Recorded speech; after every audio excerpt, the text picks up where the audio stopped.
अस्सलाम वालेकुम स्टूडेंट आज की इस वीडियो में हम यूनिट 13 के एग्जाम्पल करने के लिए जा रहे हैं 13.1 से लेकर 13.4 तक।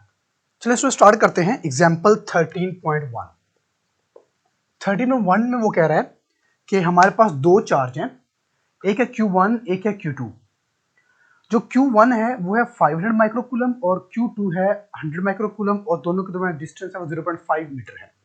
वो कह रहे हैं दोनों के दरमियान में डिस्टेंस है उसको हम d से लिखे या r से लिख रहे हैं, वो है 0.5 मीटर।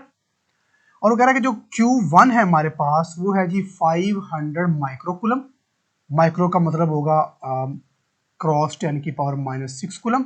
और जो Q2 है वो हमारे पास है 100 माइक्रोकूलम, जो कि 100 क्रॉस 10 की पावर -6 कूलम।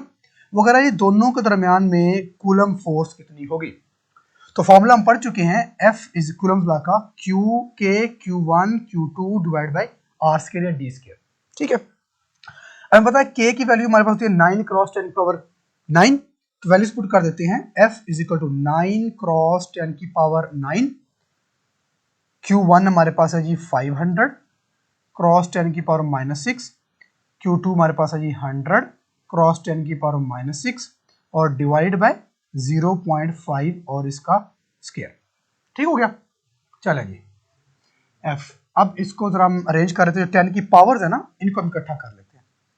बाकी बनेगा हमारे पास 9 क्रॉस 500 क्रॉस 100 और 10 की जो पावर्स है इनको हम इकट्ठा करते हैं तो बनेगा 10 की पावर 9 -6 और डिवाइड बाय 0.5 और इसका स्क्वायर और F इज इक्वल टू, इनको मल्टीप्लाई करें तो हमारे पास बन जाएगा ये 9 cross 5 0 0 0 0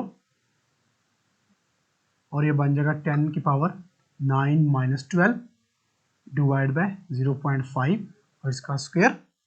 F is equal to बन जाएगा 45 0 0 0 0 और साथ में बचेगा क्रॉस 10 की पावर -3 डिवाइड बाय 0.5 और इसका स्क्वायर और F इज इक्वल टू, इसको हम तोड़कर लिख सकते हैं 4.5 क्रॉस, मैं इसको साइंटिफिक नोटेशन में लेकर आ रहा हूँ 1 2 3 4 5 10 की पावर +5 मल्टीप्लाई 10 की पावर -3 डिवाइड बाय 0.5 का स्क्वायर कितना आएगा जी। 0.5 का स्क्वायर आता है हमारे पास 0.25। ठीक हो गया। चले अब वही जो 10 की पावर उनको हम इकट्ठा करेंगे तो फोर्स हमारे पास आ जाएगा जी 4.5 क्रॉस 10 की पावर 5 -3 डिवाइड बाय 0.25 और F is equal to 4.5 cross 10 की पावर 2 डिवाइड बाय 0.25। अब हम इनको ऐसे कर लेते हैं जी 4.5 डिवाइड बाय, डायरेक्ट इसको हम कर लेते हैं जी, डिवाइड कर लेते हैं तो आ जाएगा जी 4.5 क्रॉस 10 की पावर 2 और डिवाइडेड बाय जी 0.25 तो ये आ रहा है जी 1800 न्यूटन, 1800 न्यूटन की फोर्स इन दोनों चार्ज के दरम्यान में पाई जाएगी। क्लियर। चलेंगे एग्जाम्पल 13.2 में वो कह रहा है हमने कैपेसिटेंस मालूम करनी है। टू कैपेसिटर है हमारे, एक कैपेसिटर है हमारे पास और वो जो कैपेसिटर है वो हमारे पास है 100 माइक्रोफैरड। कैपेसिटेंस हमारे पास है 100 माइक्रोफैरड, यानी कि C हमारे पास है जी 100 माइक्रोफैरड। तो ये 100 मल्टीप्लाई 10 पर -6 फैरड। ठीक है। और जो हम और दूसरी वो क्वांटिटी बता रहे हैं, जो हम वोल्टेज प्रोवाइड कर रहे हैं वो है 50 वोल्ट। 50 वोल्ट का वोल्टेज हम प्रोवाइड कर रहे हैं। बताए कितना चार्ज स्टोर होगा, Q हमें मालूम करना है। हमें पता है Q is equal to CV होता है, तो C हमारे पास है 100 क्रॉस 10 की पावर -6 और मल्टीप्लाई V हमारे पास है जी 50। तो ये बन जाएगा जी 5000 क्रॉस 10 की पावर -6। तो इसको जब साइंटिफिक में करेंगे 1 2 3 5 क्रॉस 10 की पावर 3 क्रॉस 10 की पावर -6।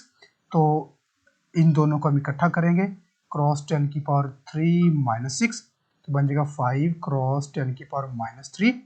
ठीक है जी। तो ये हमारे पास आ जाएगा Q हमारे पास आ जाएगा 5, अगेन लिख रहा हूँ -3 कूलम।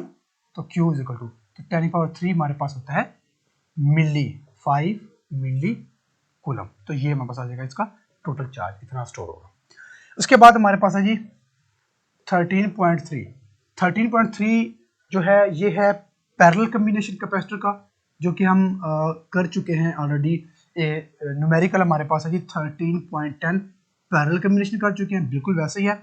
और जो एग्जांपल 13.4 है ये है सीरीज कम्बिनेशन की, और ये हम कर चुके हैं जी 13.9 में। तो ये आपने दोनों बिल्कुल एज इट इज है, फार्मूला बिल्कुल सेम है, सिर्फ वैल्यूज चेंज है, बाकी आपने बिल्कुल एज इट इज करना जैसे आपने न्यूमेरिकल किया है। ठीक हो गया। और ये थे आज का हमारे एग्जाम्पल जो यूनिट नंबर 13 की जो हमने कंप्लीट कर ली है। अगर इनसे रिलेटेड क्वेश्चन है तो आप कर सकते हैं।